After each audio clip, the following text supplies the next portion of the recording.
Ladies and gentlemen, we are truly in the dog days of Season 20. We're in the halfway point of the second rank split. It can feel like you're absolutely stuck at this moment. You've kind of made all your progress. You've learned the meta from the first split of Season 20. Now we're halfway through. They didn't change the maps. The game could be feeling old. It could be feeling stale. And it could be feeling like you are in a rut. But don't worry. There's still a lot of opportunities to learn and improve. And that's what we're going to do in this video today. I'm going to give you guys some quick and easy tips. Each tip under a minute. Easy to digest, that you'll be able to use to gain more RP, win more fights, and become a better Apex Legends player. If you guys have been finding these types of educational, tutorial, and tips videos useful, please do consider subscribing. And let's get into the first tip right now, which is level up your Evo shields to blue before you do anything else. In Season 20, there is literally no excuse for not having a blue Evo shield before you go and fight somebody. Every single POI on the map has some Evo Harvester spawn nearby it, relatively nearby, that'll give you 350 points for your Evo shields. To go from white to blue, it's only 450. That means you need 100 more points, and every single character in the game can get you 100 points. Skirmishers can all scan care packages. Each scanned care package gives you 50 points. That's a total of 100. Assault and support characters, they have their own special bins. You open that bin, you get 100 points. Recon characters can scan the people beacons, and controller characters can scan the ring consoles.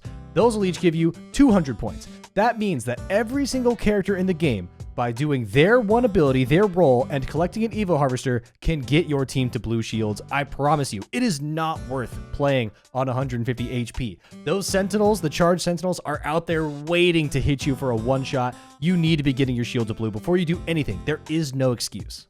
Tip number 2 might be pretty self-explanatory to some, but other newer players might not be as familiar. You need to know the meta in Apex Legends ranked right now. You need to know what legends are the best, and you need to know what guns are the best, because there is a hierarchy.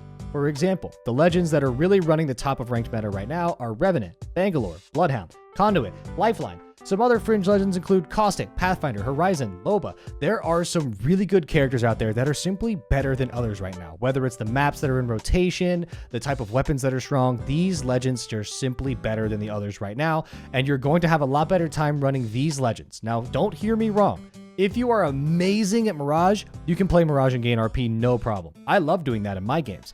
But there are, in fact, meta legends. There is no denying it, and it's useful to know which legends are the best in this current season, Season 20. All these legends have strong perks, strong kits. If you use these characters, you're more than likely going to be at an advantage in a fight, which is what you need to gain RP. Tip number 3 is very similar to tip number 2. You need to know the meta weapons, because some weapons are just truly better than others. Now look, I love running non-meta weapons, but there's a clear and obvious top 2 right now in the game, and it is the Havoc and the Hemlock.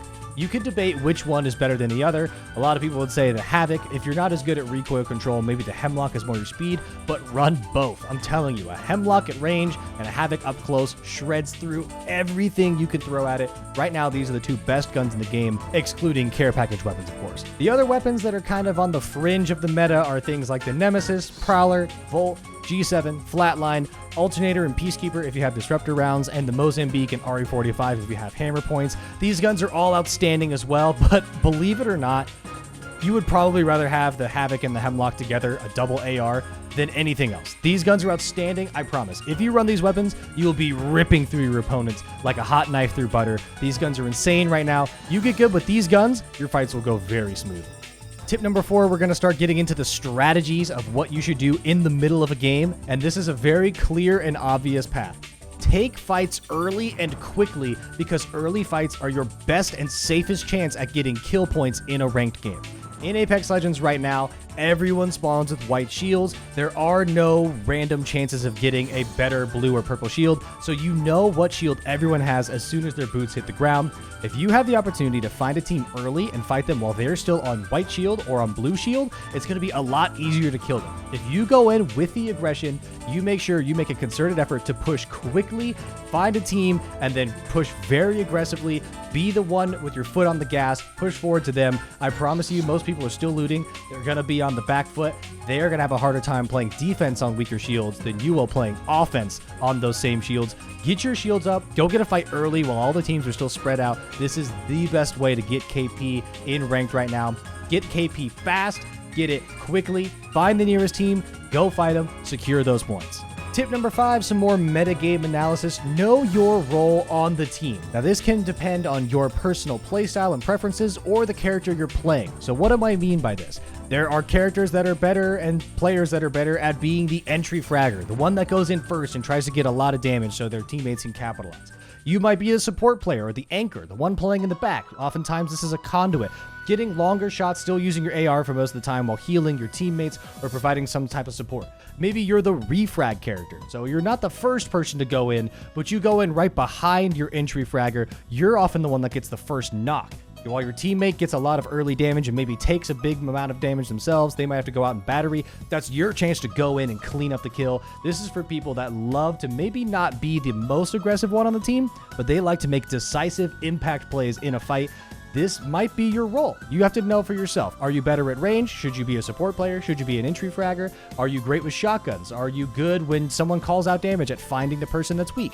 These are things you need to know. This is a way that you can improve your own playstyle and win more fights when you're playing with a full 3-stack, a pre-made squad.